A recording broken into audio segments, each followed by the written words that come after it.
Hello Commanders, Commander Plater here, and today we're taking a look at the Space Hulk Deathwing beta.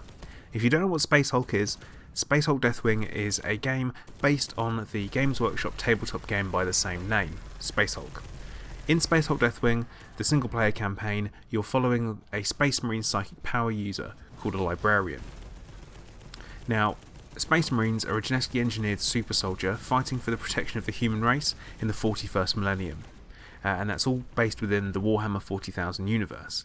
Now, what we'll be having a look at today is going to be the tutorial, we'll be looking at the outfitting screen for multiplayer, and a little bit of the multiplayer mission, or one of them. Now, this is beta gameplay, so there is certainly a lot of development needed still, and it's not going to give you a full impression of what the final game's going to look like. Now, the enemies we're fighting against here are called Gene Stealers, and they're part of the Tyrannid army. Now, Tyranids are kind of your bioengineered living warriors and weapons and stuff, and it's all kind of based around the xenomorphs from the Alien franchise. Well, that's certainly at least where they came from. The Gene Stealers kind of impregnated races on planets and eventually took them over and prepared them for invasion. So, jumping into the gameplay, here we have, this is the beginning of the tutorial, and what you can see there in front of you is a couple of servo skulls, that's what they're called, and they're obviously checking your instruments and stuff, and obviously for some reason you've just woken up. Now, looking at the initial tutorial and the gameplay, it starts you off with the basics, and it's kind of your typical first person shooter type stuff.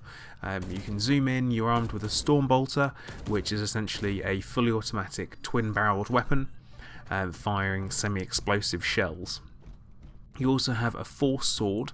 Now, a Force Sword is essentially a psychic weapon which is kind of fueled by your psychic powers, and you can use to channel them. Essentially, you've got two different methods of taking out opponents, and this is going to be using weapons and also psychic powers as well. Now, the term Psyker applies to those who are sensitive in, with your psychic powers, obviously, with being able to use them as a weapon, attack people with them, and some other different things in there as well. So certainly it's going to be a real variety of gameplay from what we can tell already and the way things look. The tutorial itself does feel a little bit clunky at times in my opinion, but certainly it gives you a good idea of what the game's going to be like.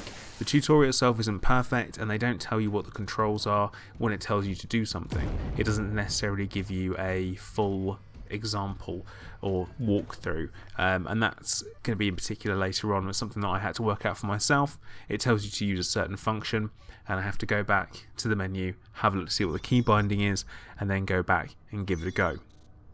Now, what you can see here, this is kind of like a reliquary, and you can change weapons, and it gives you a chance to change your outfitting. I'm going to assume that during the single player campaign, all of these weapons are going to be available at some point during the game. At the moment, all you've got is the Power Fist, Force Sword, and the Lost Mace of Corsworn. Now, that's an early adopter weapon, so if you've pre-ordered the game, then you actually get that weapon unlocked for you in the game. So you can kind of go off and hopefully give you an advantage, I guess. I'm hoping not too big. I'm hoping that all the weapons have got a kind of a trade-off between what they offer with regards to kind of counterbalancing and all that kind of stuff.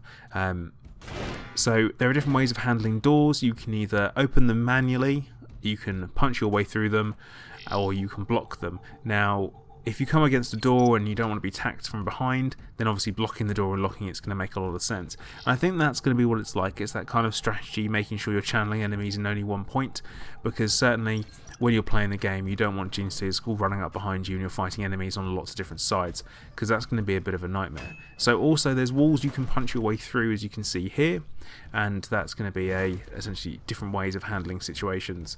Certainly I'm looking forward to see what the main gameplay is going to be like, and also the storyline as well, because it's very, very light on story so far. Obviously with the tutorial, not a lot going on there, and also with the multiplayer, pretty limited. But so you can interact with different objects. You've got the options of either punching away through walls, working your way around situations. You can punch through doors, you can lock doors, you can unlock doors, and all that kind of stuff. You can also hack turrets, as you can see here.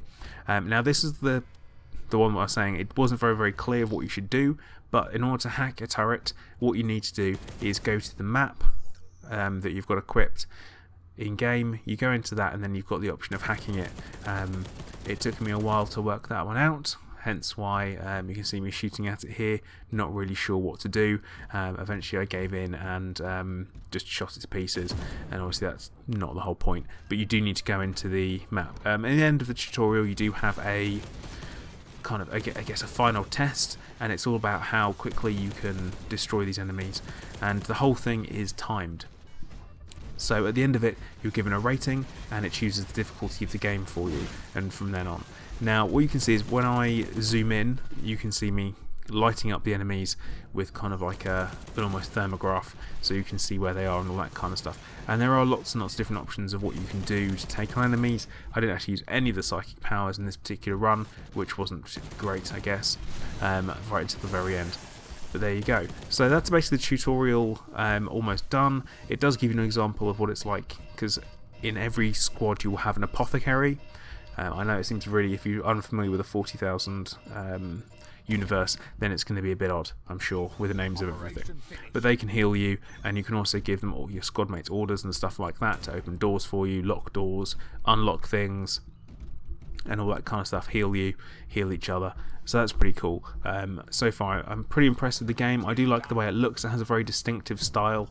It's dark, but without being that punishing dark where you can't actually see a thing that's going on.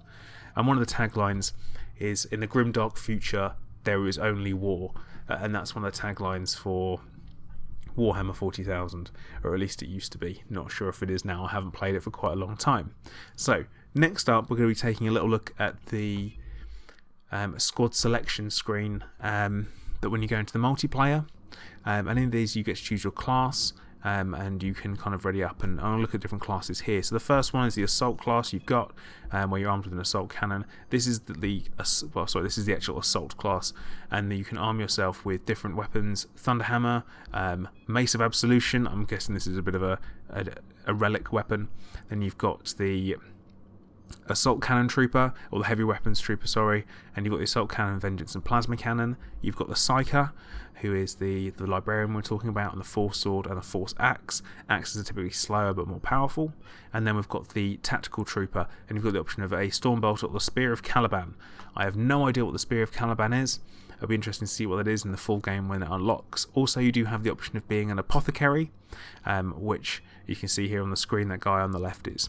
Now, getting into the actual gameplay for the multiplayer missions, I'm just going to shut up and leave you guys to it. I want to thank you for watching. I'm Commander Plater. I'm going to be covering Deathwing as it comes out. It's coming out on the 9th of December. And certainly, guys, if you are interested in playing the multiplayer game as a private group, do drop me a message on YouTube, and maybe we can sort something out. So, once again, thank you for watching. I'm Commander Plater. This has been the Space Hog Beta.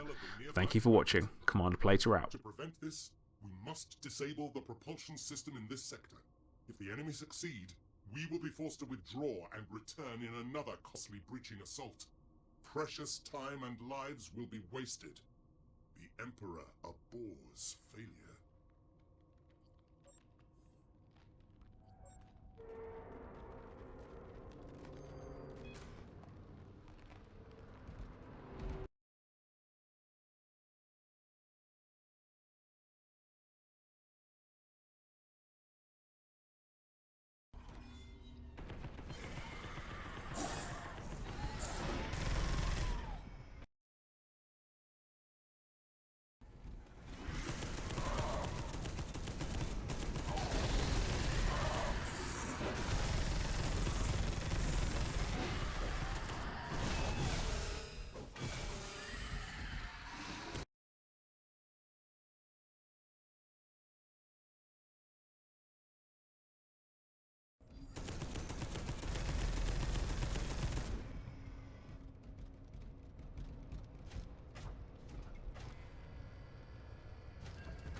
apothecary required here.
Mission status acceptable, brothers.